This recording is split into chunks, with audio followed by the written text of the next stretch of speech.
গল্পের নাম হারানো ভালোবাসার অপেক্ষা।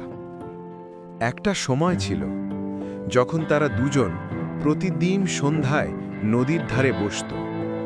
ছেলেটা বলতো, তুমি ছাড়া আমি বাঁচব না। মেয়েটা শুধু হেসে বলতো, তুমি থাকলেই আমি আছি।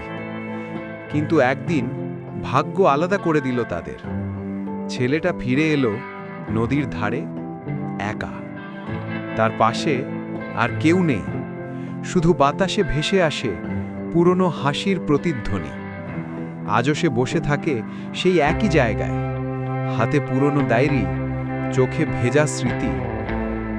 সে জানে হয়তো আর ফিরে আসবে না মেয়েটি, কিন্তু তার হৃদয় বলে, ভালোবাসা হারায় না, ভালোবাসা শুধু অপেক্ষা করে। গল্পটি ভালো লাগলে লাইক করুন, শেয়ার করুন আর ফলো করে পাশে থাকুন। নতুন নতুন গল্প নিয়ে আবার আসবো আপনাদের কাছে।